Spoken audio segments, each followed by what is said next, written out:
there. I've been asked before to share with you a little bit about how I get to my sketches and create those. This is a lot about the process leading up to a sketch, so it's sort of my thought process and what I have to do sometimes to get there. For today's page, I have 3 4x6 photos, 2 landscape and 1 portrait. And for this one, I don't really have a sketch already created. Sometimes I go through and I know what photos I'm going to be using, and I can kind of visualize what I want, and I go ahead and go to the computer and I draw up a sketch. Other times I just start with a piece of paper or my basic gray magnetic mat, and I lay the photos down and play and move them around a little bit and figure out kind of where I want the photos to be, and maybe visualize where the title's going to go and the journaling, and then I can start seeing the page come together. With this one, I stared at it for quite a while. I laid them out in this order, and I've kind of left them there. I'm reasonably happy with that. I don't know whether this will be down or up or maybe more in the middle. I'm thinking right now maybe the title here and some journaling down here. But I'm not quite sure where to go with it. So my next step in this case was to go to product. And I'm really zoning in on this tree, this lovely lab pinkish purple color, kind of orchid color there, and then there's some of that in the azaleas behind me.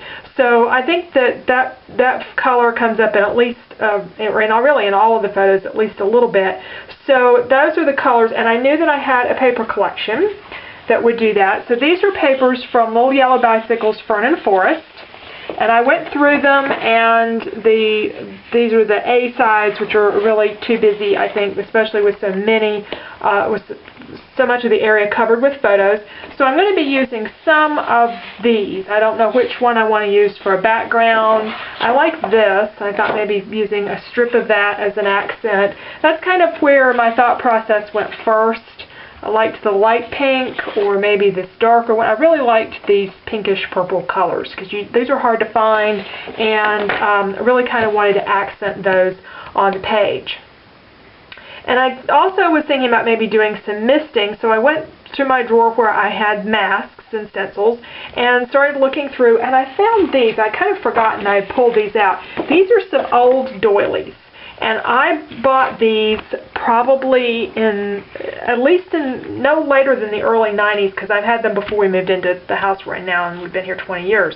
I may have had them since the late 80s. They were ordered from Williams-Sonoma. I have more of each one that I'm showing here, but they're beautiful. They're so intricate, and I've saved them all these years. I kind of hated to use them. See, even the edges yellowing on some of them, but they're just so pretty, and I'm glad I saved them. It's one of those things I'm glad I haven't used yet, because these make wonderful stencils, or at least I see them on videos, and examples where people have misted over them, or they just use them directly on the page, and I haven't done that, so I thought I would try that.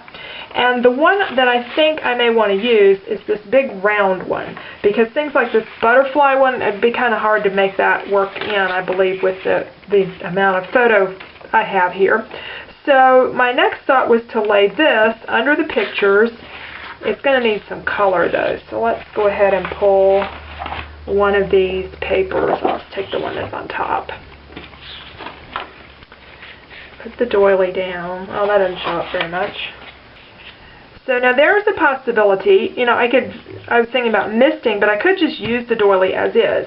Except there's really not a lot of white in the photos, and I think it would be prettier to take this and to use it as a mask, or as really a stencil, and mist over the top of this. But now what I'm going to mist it with, I'm not sure, because I don't have, in my mist samples, I have my own homemade purpley color, if it's still mist. That may not be bad, but I don't know how that would look on this. I have this color from Heidi Swapp, this amethyst color that comes out almost more of a silvery tone. It's supposed to be purple, but it's really dark, so I don't know. That may look good. Another thing I thought about is actually misting it, because I'm going to be taking this back up, but is misting over it with a white mist. And that's the Studio Calico White Opaque. Here's a sample that I did for another project on a really dark background, but I don't know how it would look on this background. And I have a way, though, of finding that out without using all this. One thing I can do, of course, is move these two photos out of the way and cover up everything and just miss a small section, a section that I know is going to get covered by the photos. So that's a place that I could play. Another option I have, though, is I have the 6x6 pad that goes with this collection. And so I have somewhere this paper. Is that this one? Let's see. Yes, this one. Of course, it becomes a lot more intense color when you shrink it down into 6x6, but I can still get an idea of what it would look like if I misted a little bit on this, so I could see how the color would look. So that's something I'm considering doing. I still don't have a sketch, though. I still don't know how I'm going to arrange things. I've still got some ideas about where the journaling and the title might go. But this is a little bit about my process. Sometimes I don't really know where things are going to go, and I'm just playing with some of the details and then kind of building the page from there. So it's at this point that I would probably do a little bit of playing with the mist and seeing what colors that I want to use, and then doing the sketch. I also would be looking for some additional product, and I need a title. And I pulled out a couple of thickers. I was thinking that this red, it's on the bottom. I was thinking that this red up here is getting ignored, and it's an important color in the whole idea of the spring outing here. And so I found these red thickers, and I have the reason I pulled these out is this page is going to be probably next to this one in my album. This one's one I did a few weeks ago, and it needs a little extra glue, it looks like. So it has some of these thickers on it, so I'm thinking, and it's got a lot of the same colors, so they would go really well together. I'm not going to use yellow on this page, but I might use some of these if I've got the right letters to make a title to kind of continue across. I don't always worry about that, but this color is a real standout color, so I thought it might look nice to make those pages work together. So I think at this point, let's do a little playing with the mist because I need to satisfy my curiosity and see if that's going to work, and then I'll work on a sketch. Okay, for purposes of experimenting, I have this heart shape. I have a couple of these out, and I don't see myself using those quite as much, so I'm going to use it as my experiment. And I'm going to try this white opaque from Mr. Huey and see how that looks. Oops, that's not showing up at all. It's showing up on my finger, but it's not showing up on the paper. It's just giving it a very, very faint look. So I don't think that's going to work. Let's try the dark color.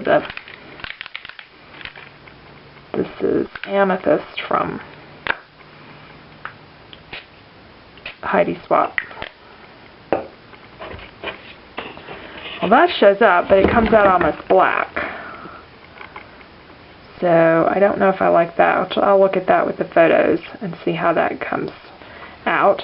But I also had a lighter pink paper, so I'm going to try the lighter pink paper and see. I know the white's not going to show up on it, but how would this look?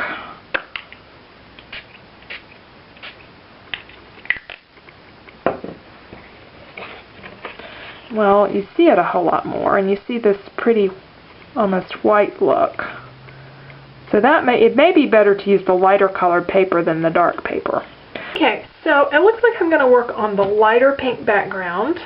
And I played even more after I turned off the camera with some other colors, the pink lemonade from October Afternoon, a green, a couple of greens. I kind of like this one green. This is Boarding Pass from October Afternoon, and I thought I might actually do the green on here. I hadn't really considered a contrasting color, but and I still like the amethyst. But I've also been thinking about the fact that so much of the doily is covered up. When you missed it, right now you would still see, a certain point, but I've got to put journaling in here, I've got to put a title in here, so I'm not sure what to do, whether to pull this up quite a bit. That might help things. What I think I need to do now is go do the sketch, because this is where I need to figure out where the title is going to go, where the journaling is going to go, and how much is going to be covered up with embellishment, because I may end up with so much of it covered up the misting isn't going to show that much anyway, and that may affect my decision with the color. So that's what I'm doing next, is going and creating a sketch. I've laid out my sketch, and I do mine in PowerPoint. You can do them by hand, you can do them on any software. I put in the 3 photos and the title and journaling where I had envisioned it, along with some strips of paper on the bottom. The big question is where the doily goes and where the embellishments go. So my first attempt here was to add an embellishment in the lower right hand corner, and to me this looked kind of pitiful. It was just, there just wasn't nearly enough there. I originally wanted to do an embellishment between the 2 landscape photos. I had sort of dead space in the picture, so that's what I'm going to try next. I just didn't think it would work, but when I started playing with it, it seemed to come together. And that's actually what I ended up doing, and I did a very traditional 3 embellishment grouping with the photos in the center, and I used that sort of dead space in the photo to work those in. And doing this process also helped me see that the doily needed to go up towards the top so that I could see more of that design once it was misted, because the bottom corner down there was going to be largely covered up. So I have a little more space on the top. So now I'm moving my photos away and preparing to mist with the green and the amethyst mist that I identified earlier. And I do that off camera, and I move the doily out of the way, and you can see the more muted background that you get with these 2 colors of mist. And I think I'm going to like this. We'll see how the photos look on top of it. The whole idea behind this particular layout was to show the difference in the garden. There were just some real pops of color. I was expecting more color, but a lot of things hadn't bloomed yet, and so the trees really shine, and the azaleas really shine on this layout, and I'm going to bring them out a little bit more with the use of some thickers there and trying to decide on the colors, leaning towards that red. And I've got some of the 12 by 12 papers that I want to put along there on the bottom, as I had indicated on the sketch. I think the one that's going to look the best is that fuchsia colored one that I really thought about using for the background. I think it's going to make the better look. And I have the 6 by 6 pads, which will be a great asset in creating my small embellishment groups, and you'll see those in the end. So here's my sketch. I've got to still put my journaling down there and those strips of paper going across. And build some embellishment groups. And I'm going to do all of this and then show you kind of the final product, since the purpose of this video was more about the process and how I get to this point. We'll come back here in just a moment and look at the finished page. So here we have the strips across the bottom, the 3 embellishment groups, which I used Tidy Swap butterflies, and I misted those. You can see quite a bit of the doily since I put it up towards the top. I did a purple butterfly, a red one to go with the red azaleas to bring that color out. I've used the red thickers and some other purple thickers that I found when I started exploring my stash. And you're really seeing the contrast here now between the 2 pages. Part of the garden, everything was in full bloom. It was very bright and very cheery. And then I walked into the other part of the garden, and it was much more muted, subtle colors. And I think that really comes through with the misted background and with just the pops of color, which is kind of the title I had sort of had in my head going along. To create some consistency, I did use some of these rhinestones that I had left from that full bloom layout. I still had a few of those in my stash. I used some glitter thickers. They were just different thickers than the one on the other page. And I've got that fuchsia color that carries forward from one page to the other. So it creates a transition between the pages, but and I think in my album you'll really see the difference between the 2 areas of the gardens that I was walking in. I find whenever I use my photos to guide my colors, it usually works in creating the right mood, because that's where your colors and everything comes from. So taking a quick look at the sketch, of course everything follows it pretty closely, since I had gotten quite a ways into the design process before I created the sketch. Thank you for watching, and I hope you enjoyed looking at the process.